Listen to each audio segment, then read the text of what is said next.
Hello, and thank you for watching Accelerate with Nerdio.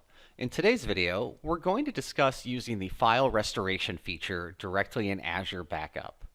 As always, please check the video description for any additional updates, links, content, and we always recommend going to help.nerdio.net for access to all of our videos and KBs.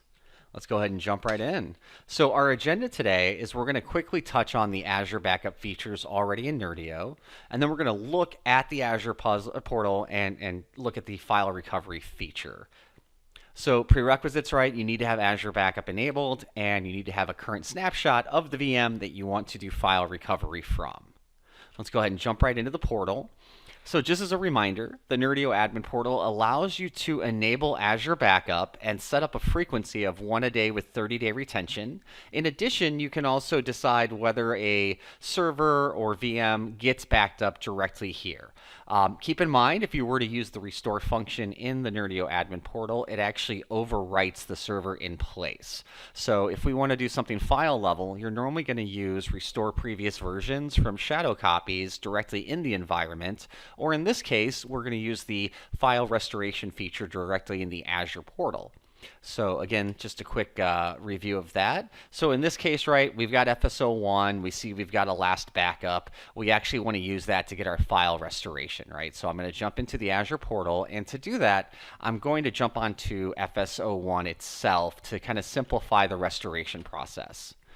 So here I am. I'm on FSO1. In my environment, I can kind of see that here on the screen. And I'm actually bringing up the Azure portal. And again, I want to mention and preface this, right? So at this point, we are working directly out of Microsoft Azure. If there are any issues getting today's lesson topics to complete, you'll need to open a ticket with Microsoft directly. This is really outside of Nerdio's scope of support and our ability to kind of automate. So again, here we are in Azure. I'm going to open my resource group. And I am going to choose the Recovery Services Vault. So let's sort this real quick. And here we go, Nerdio Backup Vault. This gets created automatically when you turn on backups through Nerdio, and this is what stores those snapshots. Here under Protected Items, Backup Items, I'm going to access the machines being backed up. So I did virtual machines. I can see my virtual machines. I can see which ones are backed up, which ones aren't. I can see the last point. Again, in this case, we're going to use FSO1, so I'll just click on it. And we'll see I've got some options here. I can restore VM, which we're not concerned with right now, or I can do file recovery. So I'm going to click file recovery, and it's going to ask me what snapshot I want to recover from. I'm just going to use the one that we took last.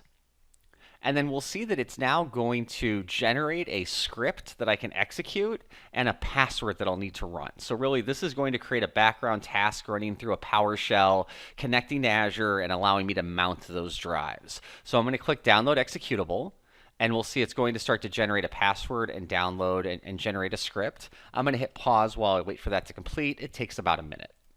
All right, the download is completed.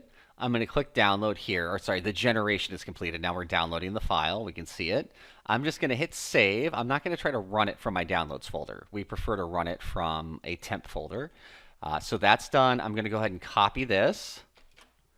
And now I'm going to jump over to my downloads folder. I can see the file there. I'm going to copy it into my temp folder on C.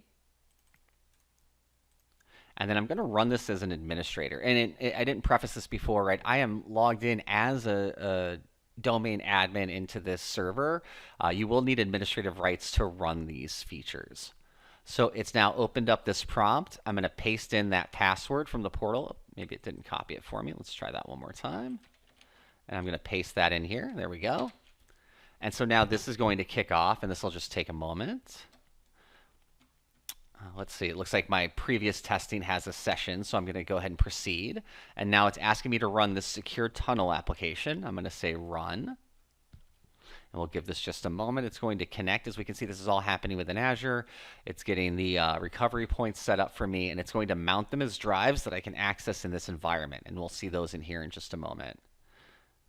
So here we go, right? Connection, volume attaching. We'll give this a moment to complete. And we should see those drives here shortly.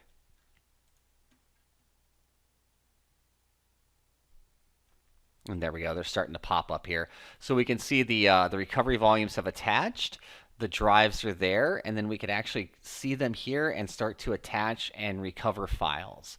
And it really is simple as that. So again, what is this doing? It's taking that snapshot, it's mounting volumes from that drive, making them accessible for me to grab. I chose to do this from the server that I want to recover to. That way I could easily just copy those files, directly into that machine. You could choose to do this from a local machine or anywhere else as well. And then once done, we would run this Q command. It unmounts the disks, and we're ready to go back to work. We've copied those files over, and hopefully everything is working. So again, accessible through Azure. You go to the backup vault resource, you go to the file recovery from that server, and you just walk through the steps provided by Microsoft. Please, again, don't hesitate to check out help.nerdio.net, and we appreciate you watching this video. Thank you.